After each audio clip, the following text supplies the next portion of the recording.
otaku dudes. Now, alright, really quickly, I have to say something only because it's come to my attention. I live in a bigger city, far away from my hometown, for very obvious reasons. Rather, it's the way, and I live in the South. That's all I need to say. I'm pretty sure. But anyway, I have a lot of family members that do not like that I like Asian culture. It's not a specific one. I love all Asian cultures. I love them all. I have since I was little because that's what my dad loved as well. And we just watched lots of movies on it, so I've always loved it way before anime and video games and any other type of medium that people think I got obsessed with and wanted to move to an Asian country. I was obsessed since I was younger. It has nothing to do with anime or K-dramas or K-pop or J-pop or any of that. Not that it's any of their business, and I am not very American. And a big part of why I love other cultures, I love all cultures.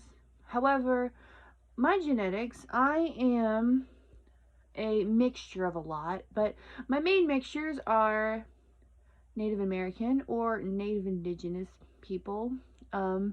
Depends on which term you prefer. Native Indigenous people is probably more accurate and less harmful.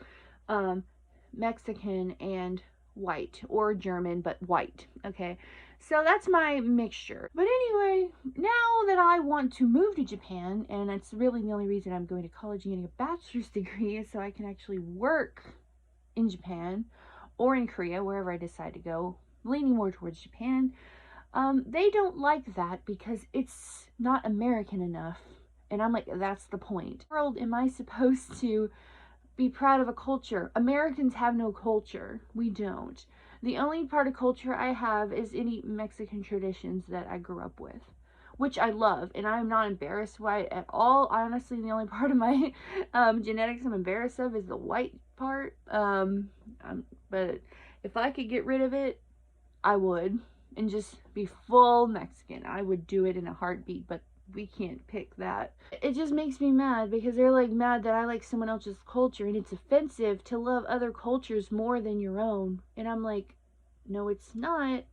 And they're like, oh, well, it's also offensive if you love other countries more than your own. I even made a TikTok about it. I'll input it right here. Take your feet off of that desk now! Huh? It's the first day and you're already disrespecting this academy by scuffing school property, you cretin! You're kidding me, right? Your old school put a stick up your ass?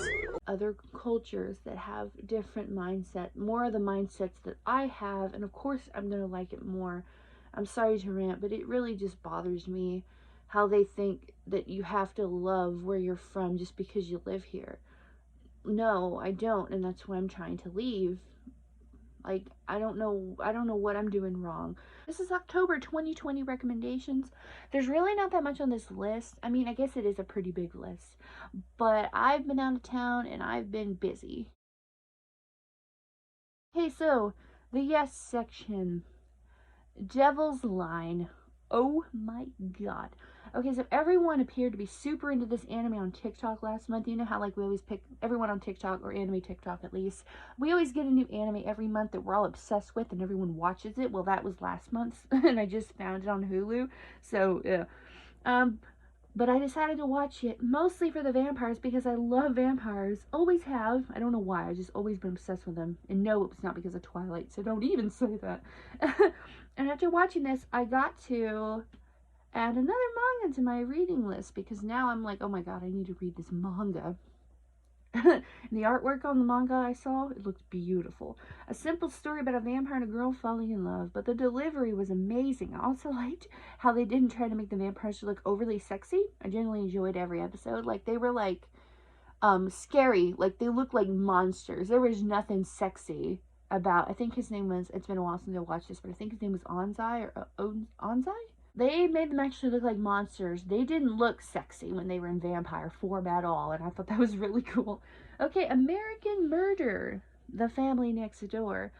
Another murder documentary, which I live for. I mean, the only live TV channel I watch is the ID channel. I'm pretty sure I saw this story before on an ID show, but I'm not sure about that. But anyway, yay!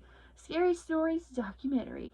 I grew up reading the Scary Stories trilogy, and possibly that's why I was inspired to write my own book of short stories, which is Sleep Stories, which is a work in progress, but if you want to keep up with my channel and social medias, you can keep up with Sleep Stories.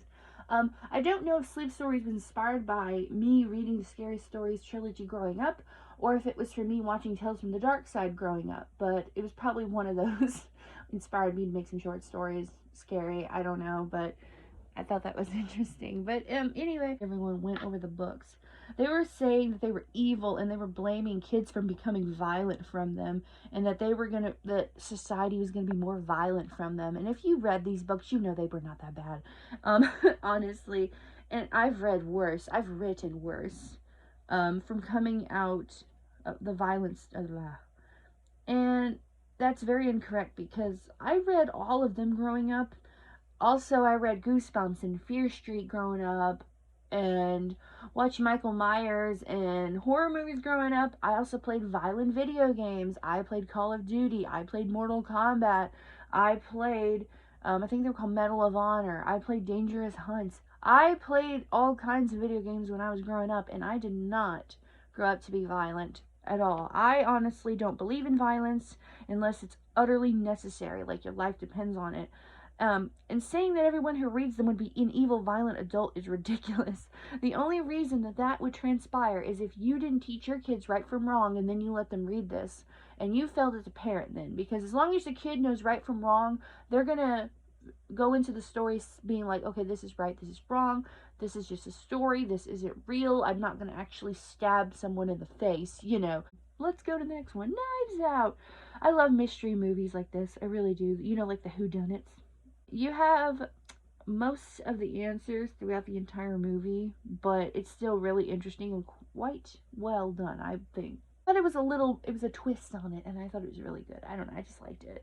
I thought it was good. Okay, Swimming to Sea. This is a Korean movie about a fish trying not to get eaten at a fish restaurant. Also, I saw this, I think, Saber Spark had made a video on this movie a while back, and I put it on my watch list because it's like, well, if he says it's good, I'm gonna watch it. But honestly, it's actually very brutal, and it was really a good message sent throughout the movie. And it was actually really sad, sadder than I thought it would be, to be honest. Like, oh my god, I was watching this movie, and I like Grubhubbed like some Dominoes, and hearing this fish just screaming in bloody terror in Korean really probably scared the pizza guy, but whatever. Booksmart, a coming-of-age story about two girls who are finding themselves right before graduation. As someone who did not have the most fun in high school, I related to this movie a lot, and it's honestly really funny. And I don't know, people that have actually been following me for a while know, I don't like modern comedies because I don't think they're funny, because they rely too much on, like, the shock of like talking dirty or cussing or doing something crazily dirty and sexual. But this movie, of course, it had a little bit of that, but I thought it was really creative and it was really funny. Okay, The Man from Nowhere. The lead in this movie is so gorgeous. I kind of forgot most in the movie because I couldn't stop staring at his perfect face. And I wish I was kidding, but I'm dead serious. I just have to say, it's a basic action movie with a really good action in it. But yeah. Yeah, Carmen San Diego, Season 3. Another season in this fun cartoon full of intrigue and culture. Diversity mixed in with fun storytelling, and one of the characters is voiced by Dante Bosco. Who is the voice of Zuko? My husband. I couldn't help but almost simp just because I heard his voice. Side note, one of my friends had asked me, can you put your 2D boyfriends in like your top 5? I could do top 3, which is Levi, Bakugo, and Zuko. After that, I said I can't put them in order after that because I love those equally, but I love those other 3 more. Always lived in the castle. Yeah, I'm not sure how to describe this movie, but it was really interesting and weird. All I can say is I liked it, and I cannot describe what kind of movie it is. It was just one of those, you need to watch it for yourself. Actually, I am. This adorable anime is, I guess it's a harem type romance about a boy who can't keep secrets. only to have to keep all the secrets of his classmates because he finds out they're vampires, wolfmen, aliens, and other things. It's pretty sweet and wholesome and very hilarious as well. I thought it was adorable. Magic Phone. This short drama was extremely wild, to be honest. Like, wow. This girl works for an acting agency that's really run by a mobster. Then this boy wants to protect her because he loves her and makes a deal with her dead grandma to protect her by giving her a magic phone, or him a phone, that makes him take away his own life to save the girl. It's actually quite sweet, but it was very weird, but hey, whatever. Laura and the Lost City of Gold, me and Lisa, well, I've seen this movie like 4 times by now, but Lisa bought this movie and she's obsessed with it now, and I am too. If you're like me, you grew up watching Dora, and I learned about 20% of my Spanish from watching Dora, but honestly, I didn't expect much from this live action Dora movie, but my god, this is a treasure. It's hilarious. The nostalgic is like hellishly fresh and clever. I love it. The characters, story, everything is just beautifully done. It's amazing. The songs, the atmosphere, the love. I want a sequel. I love it so much. Lies. So in the future, you are arranged to your partner and not allowed to date anyone else. Of course, people can't help but fall in love because you can't help who you fall in love with, and it's pretty cute. Very wholesome. I loved it. Thought the animation was gorgeous as well. Swallow. Okay, this movie made me uncomfy because I've got a weak stomach. But this movie is about a girl who likes to swallow things. To be honest, it's a little unsettling, which is the point of the movie, I think. But this sweet girl deserves better. Like, I want a sequel because that girl deserves so much. Her husband is treating her like crap. Jumping Girl. This is about a misunderstanding that goes on for 3 episodes, but it's funny. For Love or Money, this movie is your basic 90s-ish romantic comedy. An okay love story, and it was actually pretty funny, but, you know, that's how those work. Najiasu, a lull in the sea. Now, first off, I'm going to say, I clicked on this movie expecting a cute slice of life, honestly, drama about some kids from the sea. But no, it's all dramatics and sadness mixed with cuteness, man. It's sad. I never almost broke tears so much in my life. Definitely not what I had expected when I decided to watch this anime. The animation in this is gorgeous, by the way, and adorable. But no, trust me, this thing looks all cute. It's not violent, but it's very dramatic and very sad at times. And I was like, this is not what I expected when I watched this. But here we are. Haikyuu to the top, part 2. So a new anime season has started, and I think it's a pretty good season, in my opinion. It's got a lot of variety. So far, in my opinion, it's the best we've had. Last year's season, or the last, like, few seasons have been, like, subpar to me, but I think this one's alright. I've caught up with Haikyuu, since I don't remember when I started watching it, maybe a few months ago, but I've caught up with Haikyuu, and to be honest, the animation for this season appears to be getting worse and worse. It's kind of distracting, to be honest, and my Kageyama isn't as handsome as he was, and oh my god, I hope they just up the animation. I hope it's going to start being stepped up, because it's kind of distracting. The animation isn't just different, it's actually kind of bad. And considering how good the animation is the other seasons, you can't help but notice it. Like, you can't help. It's right there in front of your face. I just hope they change it. Tonikoa, Over the Moon for You. This is an adorable anime with a guy and a girl getting married so they can date, and this girl has something special about her. It's quite cute, actually. Like, it's really freaking cute. It looks like it's gonna be all wholesomeness all the way. Fujitsu Kaizen. A boy is able to eat one of the cursed fingers, but now he is possessed by a demon. The only reason he is remaining alive is because he can absorb the powers within without being in control. So they ask him to absorb the other cursed fingers before they kill him. So he's gonna get killed. I don't know. I think it's really good and all that. I think it's my favorite anime this season, to be honest. But all of us Kakashi simpers are simping for Satoru. Now, it's like 6 a.m. in the morning. Anyway, now I love the art style and the story so far. It's really cool. I just think it's interesting. I really like it. Animation's beautiful. The manga art for this looks beautiful. Yashime, Princess Half Demon, a sequel to the beloved Inuyasha. And yes, you need to watch Inuyasha first in order to watch the sequel, which is why it's called the sequel, but you really need to. You need to watch all 167 episodes, and then you need to watch the final act, and then you need to watch the movies. Now, if you want to watch it, all the show is on Hulu, and all of the movies are on Netflix. I know for sure, so there you go. But you need to watch them in order to watch the sequel. You really are going to be very confused. I enjoyed it. However, Kikyo was brought up much faster than I expected that she'd be. You gotta be kidding me. You gotta be kidding me. It's the first 7.5 minutes, and you're telling me I gotta think about this bitch? The one wish I had for this was like, please don't bring her back. And they talk about her in the first few seconds, and I almost threw my phone. The story goes that the daughters of Inuyasha and Shishomaru go on a journey because the tunnel has reopened. They travel between the two eras, and honestly, I think it's a great sequel. Inuyasha still looks adorably huggable, and Moroku is still very much best boy. Oh, he's so good. Oh, he's so good looking. His little ponytail, I don't know why. Everyone's simping over Inuyasha and Shishomaru, and I'm like, Miraku. Hello. Okay. Dragon Quest, The Adventures of Dai. So, I had some interest in this character after this little boy named Dai beat the crap out of me one time when I was playing Jump Force. And then I saw this anime was coming out, and I was like, oh, I remember that little boy from Jump Force, you know. So I was thinking I'd give it a try. So I did. And it's apparently a remake of an older anime from like 1991, but I haven't really looked into that too much.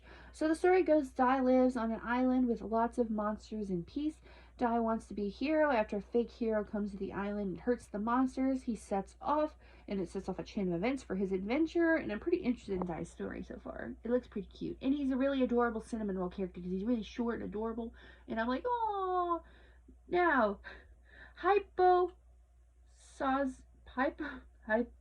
this is a hard word for me to say. It's early. Hyperseismic. I'm so tired. That's good enough. Hyperseismic Division Rap Battle Rhyme Enema. This anime is just one of the many examples of why I believe anime to be the most creative medium. But anyways, women have taken over politics and banned all weapons, so men have learned to fight with rap by using special mics that mess with their neurosystems and their nerves. So, this dude's literally rap battling. It's like 8 Mile was a life or death situation where people got hurt, or with everything you said and every rhyme you said was actually physically hurting the person. And the rapping in this show is really good, and the insults are pretty like jaw dropping, and oh my god, the pretty boys and the good animation. Oh my god. Adachi and Shimaru. Adachi and Shimaru. A cutesy, adorable romance between two schoolgirls, and the animation in this show is gorgeous. I mean, beautiful. Like, to me, Attack on Titan style, beautiful, detailed animation. It's gorgeous.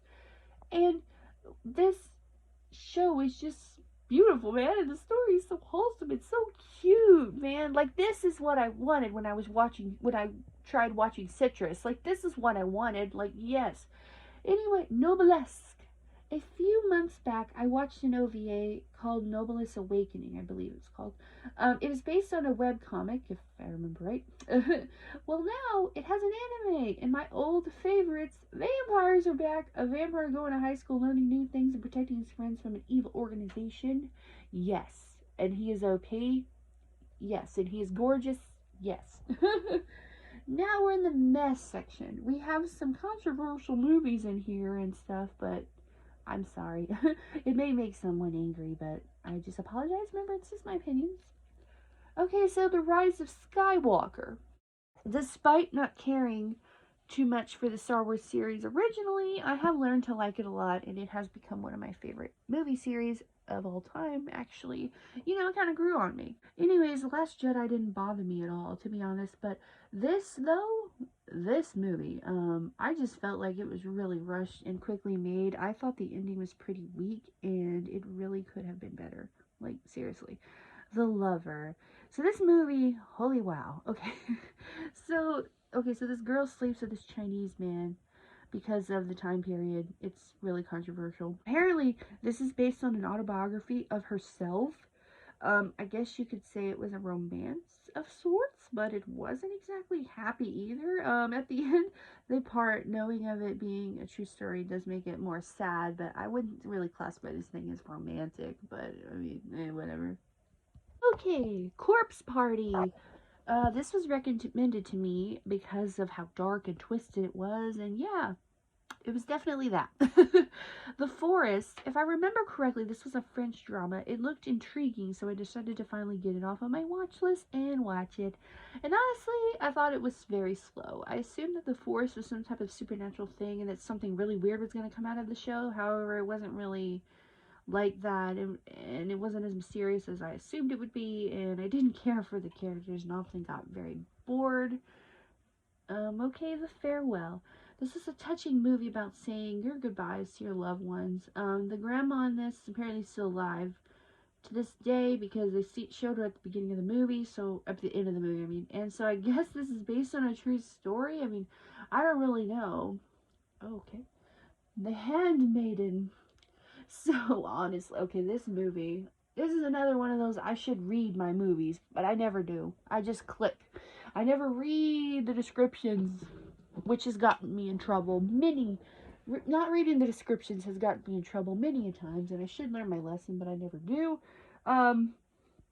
So honestly, I'll try to my best to explain the plot of this movie, but this was all over the place. But this rich woman who had a perverted dad or uncle or whatever, I can't remember, made her read dirty things in front of all his friends. And then she starts sleeping with her maid, who is working for a man who's trying to marry the woman because she's rich, who is also working with the rich woman as well, two-timing him, who wants to double-cross the maid, and the man only to be working with the maid girl the entire time.